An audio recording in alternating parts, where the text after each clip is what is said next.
కడుపుతో ఉన్న అమ్మాయి నీళ్లు మోస్తుంటే మీరేం చేస్తున్నారయ్యా? ఏమ్మా, నువ్వు గర్భవతివి, ఇలాంటి బరువులు మోసే పనులు చేయొచ్చా?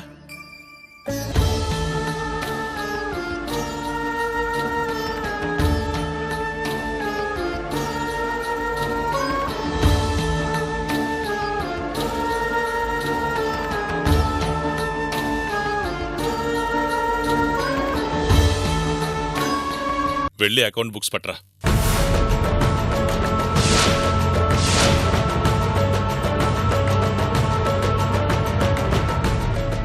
ఏంటి ఇంకా నిలబడ్డావు?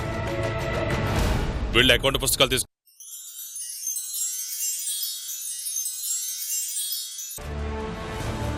ఫ్యాక్టరీకి ఎన్ని బస్తాలు పంపించావు?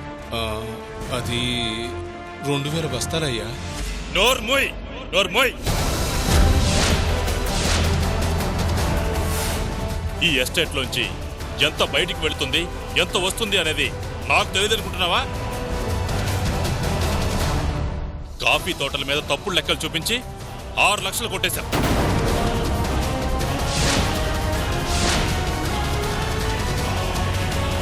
అయ్యా, మీ ఉప్పు తింటూ మీకు ద్రోహం చేస్తానా? మీకు ఎవరో కావాలని నా గురించి తప్పుగా చెప్పారు.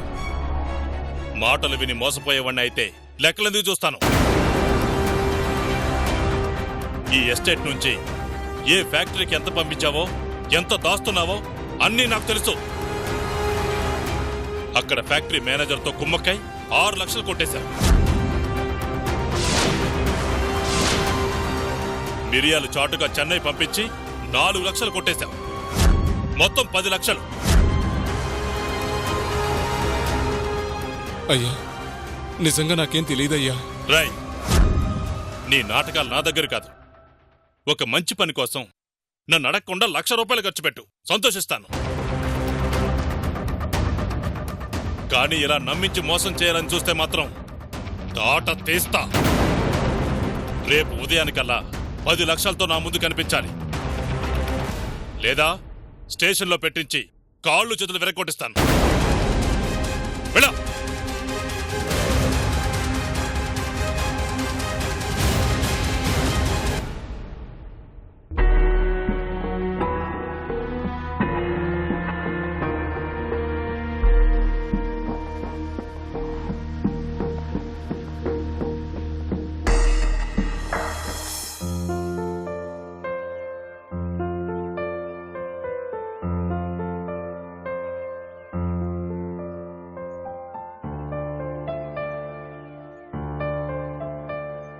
అమ్మా, మీరా? రండి, కూర్చోండి. పర్వాలేదమ్మా. ఏంటి ఇలా వచ్చారు? జమీందారు గారు మీకు చీరలు ఇచ్చి రమ్మన్నారమ్మా. నాకా? నాకెందుకండి? ఆడపిల్లలంటే అయ్యగారికి చాలా అభిమానమమ్మా. ఇందాక అయ్యగారు మిమ్మల్ని చూసినప్పుడు చినిగిన చీర కట్టుకుని ఉండటం చూశారంట.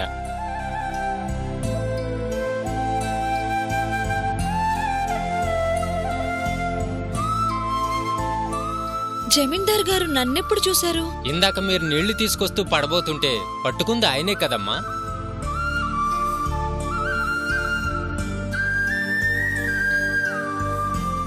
ఆయనేనా? అయ్యో, నాకు తెలీదండి. పర్వాలేదమ్మా, కొత్తగా వచ్చారు కదా, మీకెలా తెలుస్తుంది? అయ్యో, ఆయన నాకు చీరలు పంపించడం ఏంటండి? ఆడపిల్ల చిరిగిపోయిన చీర కట్టుకుందని చాలా బాధపడి మీకే చీరలు పంపించారమ్మా. ఆడబిడ్డ కష్టపడితే ఆయన చూడలేరు. నాకొద్దండి. ఆడపిల్ల కష్టం చూడలేక ఆయన పంపించొచ్చు. నాకిలా ఉచితంగా తీసుకునే అలవాట్లేదు. తండ్రి బిడ్డకు బట్టలు పంపిస్తే తీసుకోవటం తప్పేం కాదమ్మా. తీసుకోలేదనుకో ఆయన బాధపడతారు. తీసుకోమ్మా, తీసుకోమ్మా.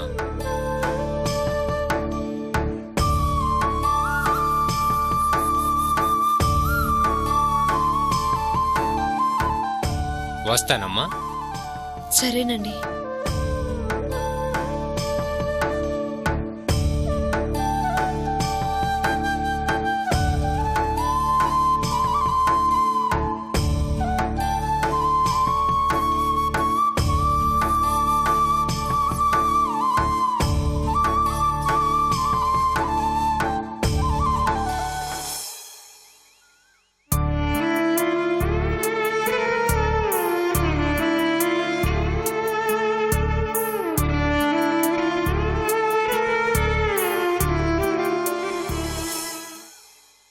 సావిత్రి, ఏంటా కవర్లో? చీరలండి. చీరలా? ఎవరిచ్చారు? జమీందార్ గారు పంపించారు. దేనికి? ఉదయం నేను నీళ్ళకి వెళ్ళినప్పుడు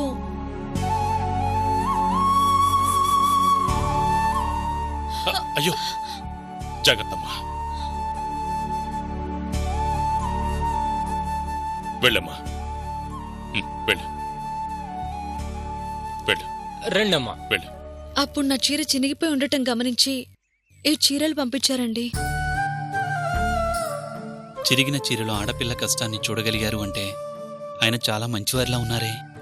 అవునండి, ఆయనే జమీందార్ గారని ఇప్పుడు చీరలిచ్చిన అతను చెప్పే వరకు నాకు తెలీదు.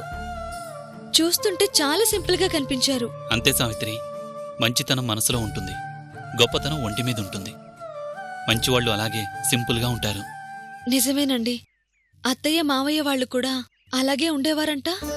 వద్దు సావిత్రి, నాన్నగారు వాళ్ళ గురించి అసలేం మాట్లాడొద్దు. మన గతం గురించి ఎవరికీ తెలియకూడదు. అలాగేలేండి, నేను మాత్రం ఎందుకు చెప్తాను? ఈ జమీందార్ గారు కూడా మావయ్య గారిలా మంచివారిలో ఉన్నారని మీతో చెప్పానంతే. అది సరే గాని సరుకులు తీసుకొస్తానన్నారు కదా?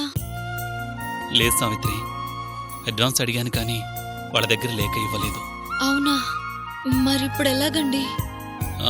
అలా బసప్ప బాబాయ్ వరకు వెళ్ళి ఏమైనా తీసుకురానా? వద్దులేండి, సహాయం చేస్తున్నారు కదా అని ప్రతిదీ ఆయన అడగటం బాగుండదు. మరిప్పుడు ఏం చేద్దాం సావిత్రి?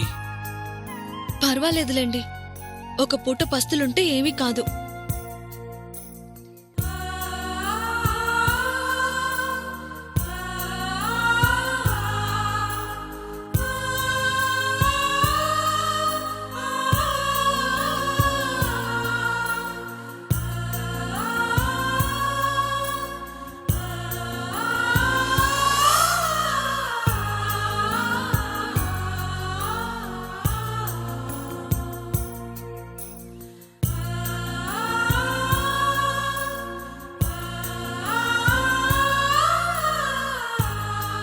రా.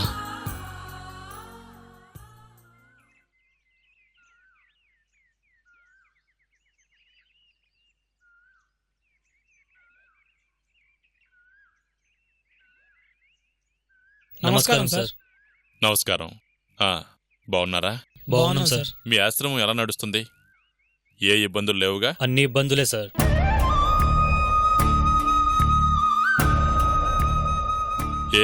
ఏమైంది? సార్కి ఈ మధ్య ఆరోగ్యం బాగలేక ఇల్లు కదలటం లేదు. ఉన్న దాంట్లోనే ఇప్పటివరకు ఆశ్రమం నడిపిస్తూ వచ్చారు. అందుకేనా మీ సార్ కనిపించట్లేదు? పైగా ఫోన్ కూడా చేయడం లేదు. అవును సార్, 10 మందికి సహాయం చేయాలి, అనాథలకి అంత నీడనివ్వాలని మా సారు ఆ అనాథాశ్రమం నడుపుతున్నారు. కానీ ఈరోజు ఆ అనాథాశ్రమం నడవటమే కష్టమైపోయింది సార్. దాతలెవరూ డొనేషన్స్ ఇవ్వట్లేదా?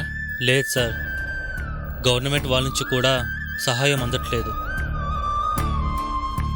ఇటు దాతలు లేరు. ఆశ్రమం మూసేస్తే అందులో ఉన్న వాళ్ళందరూ మళ్ళీ రోడ్డున పడతారు సార్. నీడనిచ్చే చెట్టు కూలిపోతే ఎలాగయ్యా? నిలబెట్టే వాళ్ళు లేనప్పుడు చేయగలిగింది ఏముంది సార్? అప్పటికి సార్కున్న చిన్న స్థలం కూడా అమ్మేసి అనాథాశ్రమంకే పెట్టారు సార్. మరింత కష్టంగా ఉంటే నాకెందుకు చెప్పలేదు? ఇప్పటికే మీరు చాలా ఇచ్చారు, ఇంకా అయ్యగారిని ఏమడుగుతాంలే అని ఆయన మీ దగ్గరకు రాలేదండి. అందుకని అనాథాశ్రమంలో ఉన్న వాళ్ళని రోడ్డుపాలు చేస్తారా? పరిస్థితి చూస్తుంటే అదే జరిగేలా ఉంది సార్. మా సార్ వద్దనుకున్నా తమరికి ఈ విషయం చెప్దామని మేమే వచ్చాము. ఒక మంచి ఆలోచనతో మొదలైన ఆశ్రమానికి అలాంటి పరిస్థితి రాకూడదయ్యా. ఏదో వాళ్ల తలరాత బాగోలేక అయిన వాళ్ళకి దూరమైన వాళ్ళు, పుట్టుకతో అనాథాలైన వాళ్ళు కాస్త తలదాచుకుంటున్నారు. అది మూతపడితే వాళ్ళందరూ ఏమైపోవాలి? చూడు, మీ సార్కి చెప్పు, మీకు నేనున్నాను. ఎవరిచ్చినా ఇవ్వకపోయినా నేనున్నంత వరకు ఆ ఆశ్రమం మూతపడినవను. అందరి భారం మీ ఒక్కరి మీదే వేయటం అంటే కరెక్ట్ కాదు కదా సార్. ఆ శక్తి నాకు దేవుడిచ్చాడయ్యా. నా ఇంటి బీరువా నిండా డబ్బు ఉండటం కన్నా అది నలుగురికి కడుపు నిండా అన్నం పెట్టగలిగితే చాలు. అదే నాకు సంతోషం. ఆశ్రమానికి ఎప్పుడు ఏ అవసరం వచ్చినా నా దగ్గరకు రండి. అలాగే సార్.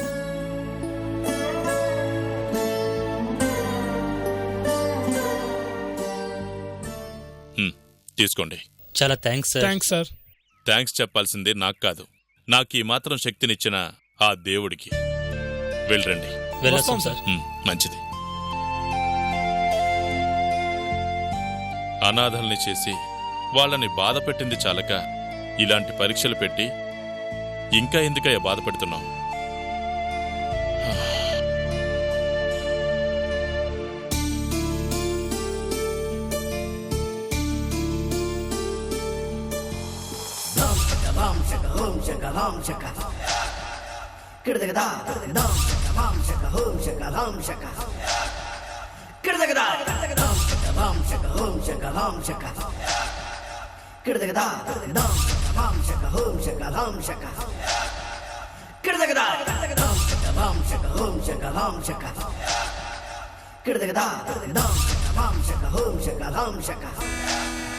అల్లం పెడతారని అత్తారింటికి పోతే అల్లం పచ్చడేసి పెట్టారని మనమేది అనుకుంటే ఇంకేదో అయ్యింది.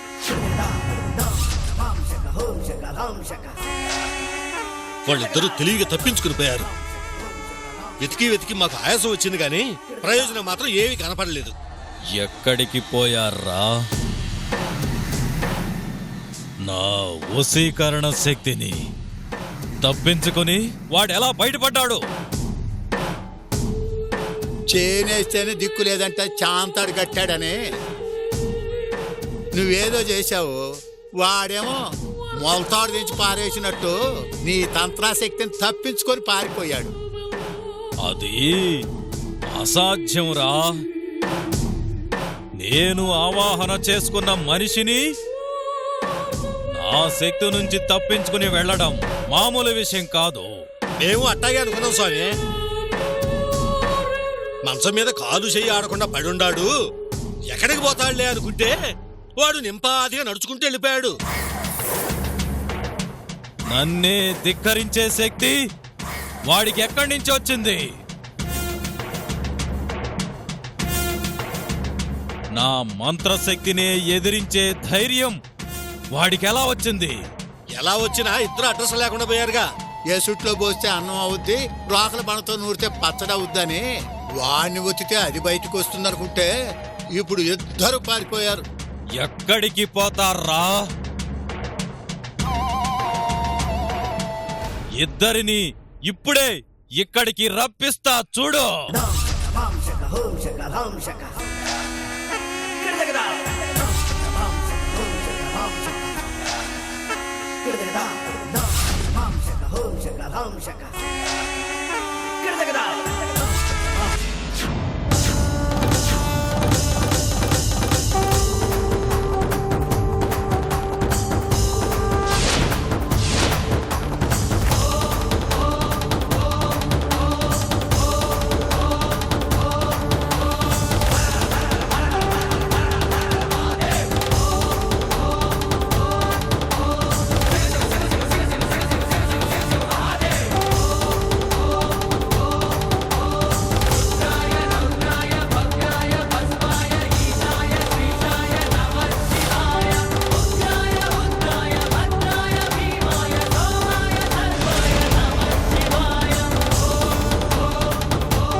ఏదో శక్తి వాడిని కాపాడుతుంది. ఆ దైవ శక్తి నా క్షుద్ర శక్తినే నివారిస్తుంది, నాకే తిప్పి కొడుతుంది. దీన్ని బట్టి నీకేమర్థమైంది? నీ వల్ల కాదు అని. ఆస్తుల గురించి ఆశ వదులుకోండి అని. లేదు, వాళ్ళని అంత సులభంగా వదలను. వాళ్ళు ఎక్కడున్నారు ఇప్పుడే అంజనం వేసి చెబుతాను.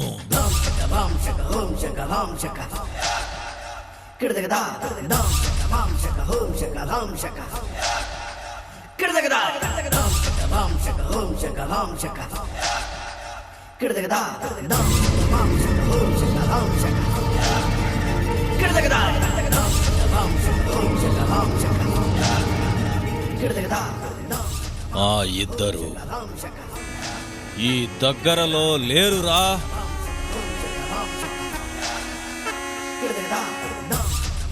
పడమట దిక్కున కొండలపైన చేరారు. అక్కడికి ఏ శక్తి రాకుండా ఏదో దివ్య శక్తి వాళ్ళని కాపాడుతుంది. అందుకే వాళ్ళున్న స్థానాన్ని అంజనంలో చూపించలేకపోతుంది. కొండలపైన వాళ్ళు చేరారు, కొండల కింద మనం ఉన్నాం. వెళ్ళి జల్లెడ పట్టండి రా.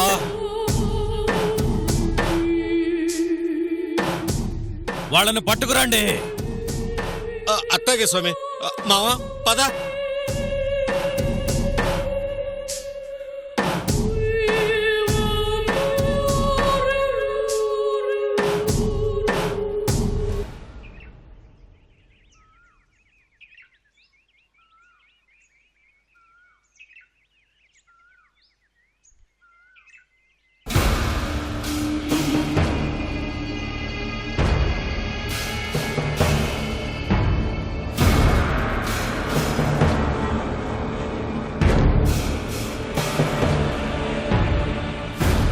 ఏం నరసింహం, ఏమైంది? అనుకున్నదంతా అయ్యింది. జమీందార్ గారికి మనం చేసిన మోసం తెలిసిపోయింది. ఎవరికి సరుకు పంపించాం, ఎంతెంత సంపాదించాం అంతా తెలిసిపోయింది. ఎలా తెలిసింది నరసింహం? ఎలాగో తెలిసింది. ఇంతకు ముందులా ఏదో ఒకటి చెప్పి మేనేజ్ చేసే పరిస్థితి లేదు. ఎవరెవరికి పంపిస్తున్నాం, ఎలా పంపిస్తున్నాం మొత్తం తెలిసిపోయింది. ఏదో అడపా తడపా అవి 4 బస్తాలు ఇవి 4 బస్తాలు అమ్ముకుని హాయిగా బ్రతికేస్తున్నాం. ఇలా జరిగిందేంటి? ఇదే కాదు, మొత్తం 10 లక్షలు లెక్కగట్టి రేపటికల్లా తీసుకురాలేదంటే పోలీస్ కంప్లైంట్ ఇస్తానని వార్నింగ్ ఇచ్చాడు. పోలీస్ కంప్లైంటా? ఈ విషయం పోలీసుల వరకు వెళ్ళిందంటే చాలా ప్రమాదం కదా. ప్రమాదం నాకే కాదు, నీకు కూడా. నన్ను అరెస్ట్ చేసి జైల్లో కూర్చోబెట్టి వాళ్ళ మర్యాదలు వాళ్ళు చేస్తే అప్పుడు నీ పేరు బయటికి చెప్పాల్సి వస్తుంది.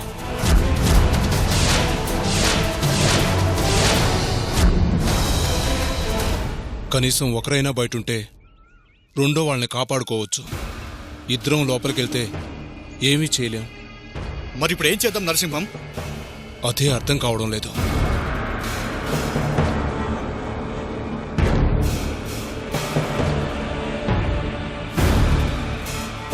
మనం జైల్లో కూర్చునే పరిస్థితి వరకు వచ్చిందంటే ఇక చూస్తూ ఊరుకోకూడదు.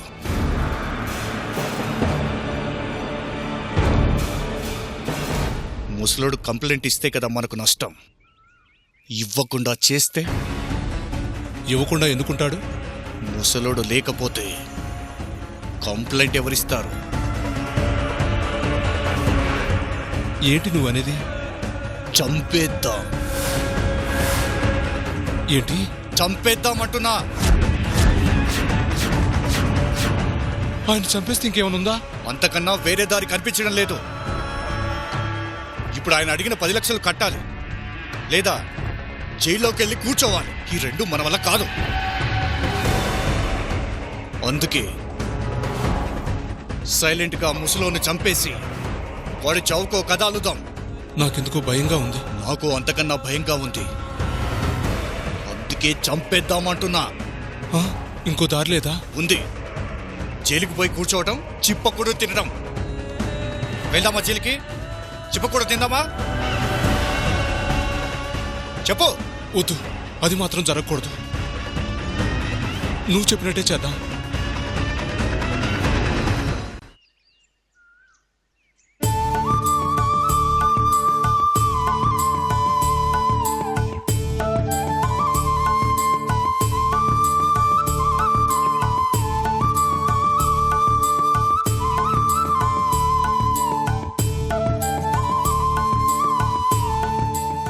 చూడండి, ఇంకా బాగా ఆరపెట్టండి.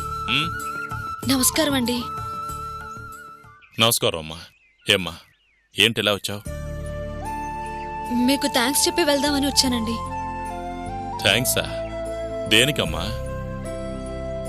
ఉండటానికి చోటిచ్చారు, అభిమానంతో చీరలు పంపించారు. ఆడపిల్ల అలా చిరిగిపోయిన చీరతో ఉండకూడదమ్మా.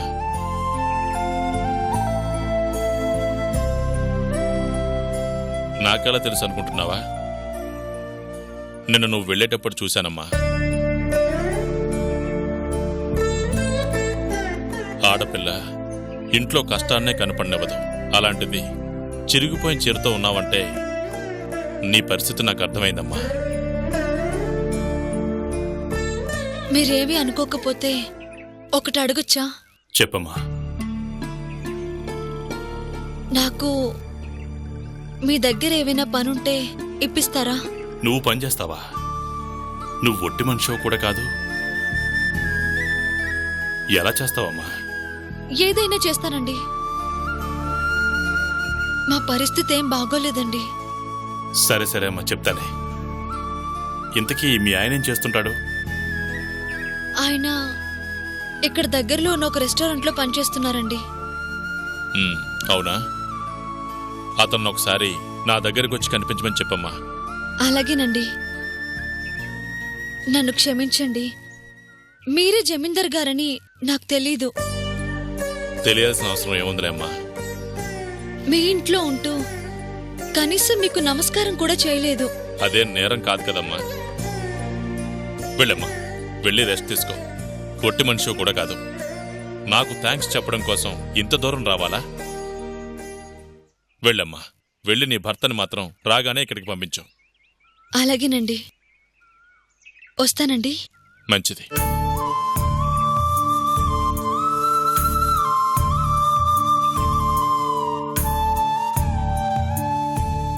పాపం చూడ్డానికి చక్కగా ఉంది. ఎంత కష్టపడుతుందో ఏంటో. బంగారం లాంటి భార్యని సరిగ్గా చూసుకోలేనప్పుడు పెళ్లి చేసుకోవడం ఎందుకు? రానివ్వు, వచ్చాక అతను పని చెప్తాను.